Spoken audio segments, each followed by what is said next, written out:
Magical money JCB mini robot. संगा, रंगा और बिल्ला तीनों दोस्त थे। वो चोरियां साथ मिलकर करते थे। उनका सब कुछ ठीक ठाक चल रहा था, लेकिन एक दिन संगा और बिल्ला रंगा के साथ झगड़ रहे थे। तब रंगा कहता है, कुछ भी हो जाए पर मैं तुम दोनों को ये काम नहीं करने दूंगा। बेचारा वो सुनील गरीब लोगों की पैसों से मदद कर रहा है और तुम उसका मैजिकल मनी जेसीबी चुराने की बात कर रहे हो। शर्म आनी चाहिए तुम्हें। ये सुनकर बिल्ला कहता है, अरे तुम कब से गरीब लोगों के बारे में सोचने लगे? कुछ भी हो जाए हम दोनों ये काम करके ही रहेंगे। अच्छा, तो तुम ऐसे नहीं मानोगे। मैं अभी पुलिस के पास जाकर उन्हें सब बताऊंगा। लेकिन रंगा जैसे ही वहां से जाने लगता है, तब पीछे से संगा और बिल्ला उसके सर पर जोर से वार करते हैं, जिस वजह से रंगा बेहोश हो जाता है। संगा और बिल्ला उसे एक जगह पर कैद करके रख देते हैं। लेकिन चौंकाने वाली बात तो ये थी कि सुनील के पास आखिर वो मैजिकल मनी जेसीबी कहां से आया। तो चलिए चलते हैं कुछ दिन पहले। सुनील एक अमीर आदमी था, पर वो हमेशा गरीब लोगों से नफरत करता था। वो गरीब लोगों से अच्छा बर्ताव नहीं करता था। वो हमेशा सोचता था, मेरे हाथ में रहता तो मैं गांव के सारे गरीब को यहाँ से हकाल देता। एक पल के लिए भी उन्हें इस गांव में नहीं रहने देता। जब कभी वो मेरे सामने आते हैं तो मेरा दिन बुरा हो जाता है। इस तरह सुनील का स्वभाव था। वो गरीबों के प्रति बिल्कुल भी अच्छा नहीं सोचता था। लेकिन एक दिन उसके फैक्ट्री में आग लग जाती है, जिस वजह से उसका बहुत नुकसान हो जाता है। वो रोड पर आ जाता है। वो अपने परिवार के साथ एक छोटी सी झोपड़ी में रहने लगता है। ऐसे में ही एक दिन उसका बच्चा और बीवी बीमार होकर मारे जाते हैं। बेचारा सुनील अकेला रह जाता है। वह बहुत दुखी हो जाता है। मैंने गरीब लोगों के साथ बुरा बर्ताव किया, इसलिए शायद मुझे ये सजा मिली। मेरा सब कुछ लुट गया। मेरा परिवार भी नहीं रहा। ऐसे में अब मैं जीकर क्या करूंगा? इस तरह सुनील सोचते हुए पहाड़ की चोटी से खुदकुशी करने जाता है।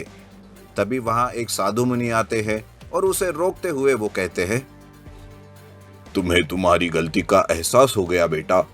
जिंदगी किसी के हाथ में नहीं रहती, पर अब तुम जिंदा रहकर गरीब लोगों की मदद कर सकते हो। ये लो, ये एक जादुई मनी जेसीबी है। ये जेसीबी तुम्हें पैसे देगा, जिससे तुम्हें गरीब लोगों की मदद करनी होगी। जाओ बच्चे, आज के बाद दुख तुम्हें कभी नहीं सताएगा। उस दिन से लेकर आज तक सुनील एक झोपड़ी में अकेला रहकर गरीब लोगों की मदद करता रहता है। और उसी मैजिकल मनी जेसीबी को बिल्ला और संगा अपने मतलब के लिए चुराना चाहते थे। बिल्ला और संगा मैजिकल मनी जेसीबी चुराने के लिए मिनी रोबोट बनाते हैं। उधर रंगा को होश आता है। तब वो सोचता है, ये क्या, संगा और बिल्ला ने मैजिकल मनी जेसीबी तो नहीं चुराया? नहीं नहीं, मुझे किसी भी तरह सुनील के पास जाना होगा। मुझे उसे आगाह करना होगा। रंगा जैसे तैसे वहां से मुक्त होकर सीधा सुनील के पास जाता है और उसे सारी बात बता देता है। तब सुनील कहता है, मैं तुम में ये बदलाव देखकर बहुत खुश हूँ। अब ये चोरी का काम बंद कर दो और मेरे साथ मिलकर अच्छी से जिंदगी जियो। गरीब लोगों की मदद करो, उसी में बहुत पुण्य है। और हाँ, आने दो उस संगा और बिल्ला को, मैं सब देख लूंगा। उसी वक्त संगा और बिल्ला मिनी रोबोट लेकर सुनील के झोपड़ी के पास आते हैं।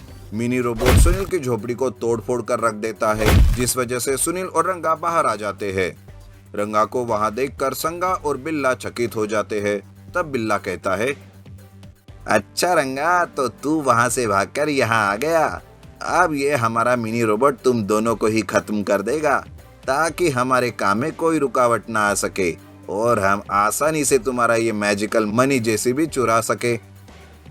ऐसा कहकर बिल्ला मिनी रोबोट को सुनील और रंगा को मारने के लिए कहता है। लेकिन मैजिकल मनी जेसीबी से जादुई रोशनी निकलती है, जिस रोशनी से वो मिनी रोबोट देखते ही देखते पिघल जाता है। मिनी रोबोट देखते ही देखते पिघलकर पानी बन जाता है और वो पिघला हुआ पानी मैजिकल मनी जेसीबी में समा जाता है। अब मैजिकल मनी जेसीबी उन दोनों को अपनी रोशनी से कैद कर लेता है। तब तक वहां पुलिस आ जाती है और उन दोनों को जेल ले जाती है। उस दिन के बाद से सुनील और रंगा दोनों भी गरीब लोगों की मदद करने लगते हैं।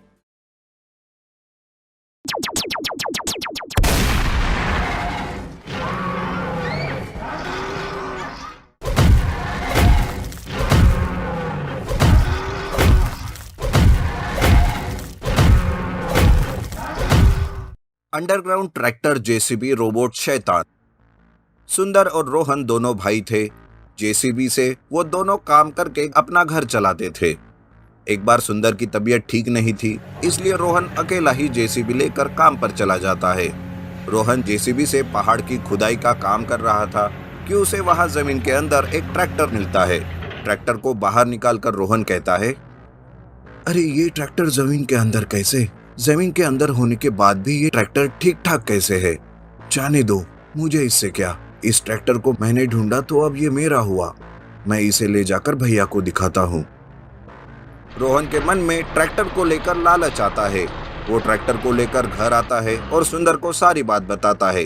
तब सुंदर कहता है, अरे रोहन, तुम इस ट्रैक्टर को घर क्यों ले आए? वही किसी को दे देना था। पता नहीं, इस ट्रैक्टर को देखकर मेरा भी बड़ा जी घबरा रहा है। अरे भैया, भला इस बेजान चीज से क्यों डरना? मैं तो इस ट्रैक्टर को किराए से देकर पैसे कमाने का सोच रहा हूँ, और आप हो कि। दोनों की यूं बातें चल रही थी कि तभी वो ट्रैक्टर अचानक से एक शैतान में बदल जाता है। वो शैतान गांव में घुसकर तबाही मचाने लगता है। शैतान को देखकर सुंदर और रोहन गांव के मंदिर की तरफ भाग जाते हैं। मंदिर में जाते ही सुंदर रोहन से कहता है, अरे मैंने कहा था ना रोहन, कुछ तो गड़बड़ जरूर है। देखा, तुम्हारी वजह से ये सब क्या हो गया।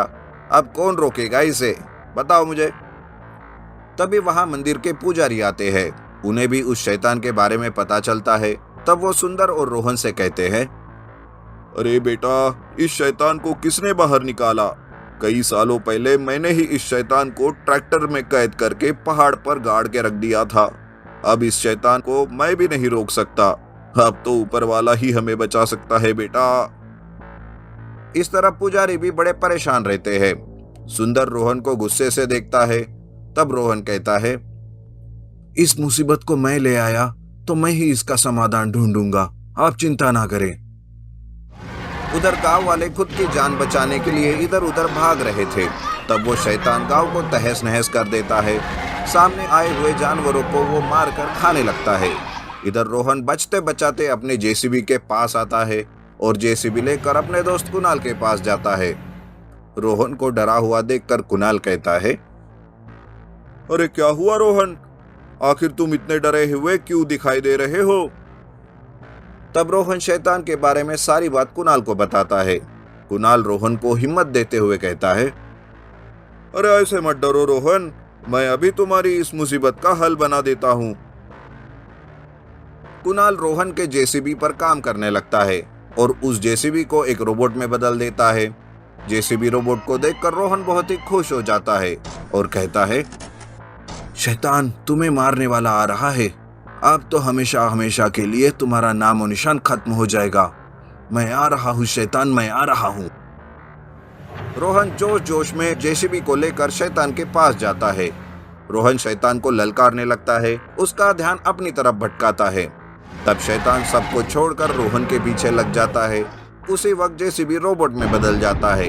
अब जेसीबी रोबोट शैतान को मारने लगता है। उन दोनों के बीच लड़ाई शुरू हो जाती है।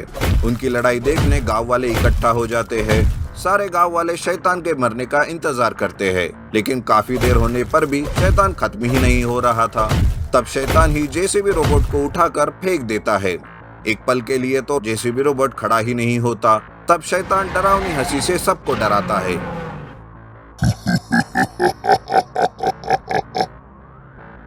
गांव वाले फिर से उसे देखकर भागने लगते हैं। तब मंदिर के पुजारी उस गिरे हुए जेसीबी रोबोट के पास जाते हैं और उस पे एक जादुई विभूति डालते हुए कुछ मंत्र बुदबुदाते हैं। देखते ही देखते जेसीबी रोबोट फिर से एक बार खड़ा हो जाता है। अब जेसीबी रोबोट और भी शक्तिशाली बन गया था। वो उस शैतान पर हमला बोल देता है और कुछ ही पलों में जेसीबी रोबोट के हाथों से वो मारा जाता है। इस तरह से शैतान हमेशा हमेशा के लिए खत्म हो जाता है